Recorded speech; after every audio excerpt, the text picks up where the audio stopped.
Hi guys, thanks for watching again and welcome back to my channel. Ito na yung part 2 ng video ko kung saan alamin natin ang mga lugar or places sa Cebu kung saan naging daungan na ng mga masasamang elemento.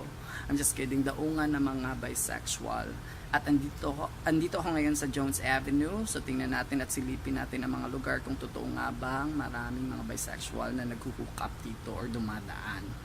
Also, dahil nga hindi pa weekend ngayon, so dito muna tayo sa mga kalye-kalye kasi useless din pupunta tayo sa mga resto bar or maka-club tayo ng hindi weekend kasi wala namang masyadong tao.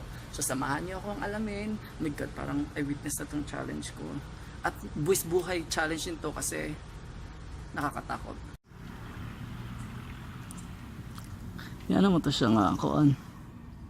Nga, dili daw pwede. Pero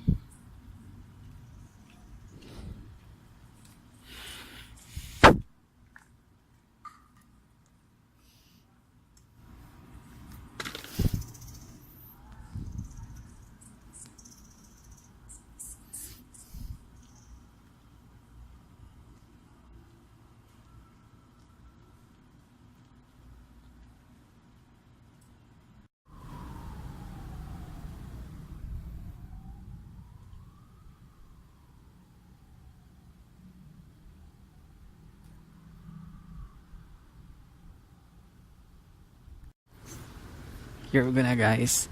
Agi lang ta, di lang ta magpahalata nila. I hope o tinuod ba nga kaninga lugar is tambayanan sa mga bisexual.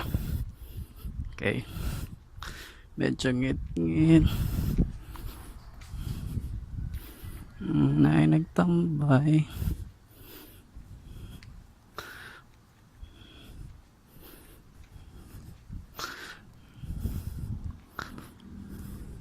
Dawa ka buhok. Nagagiagang sa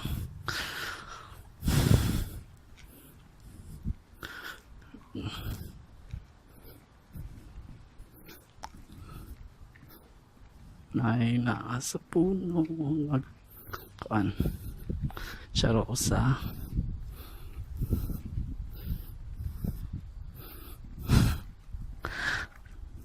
wala man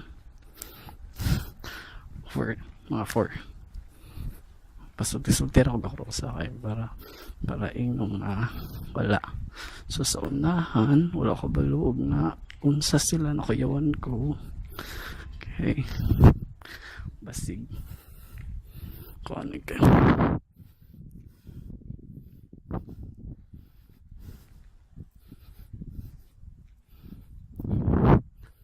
Mata siya ito, diba?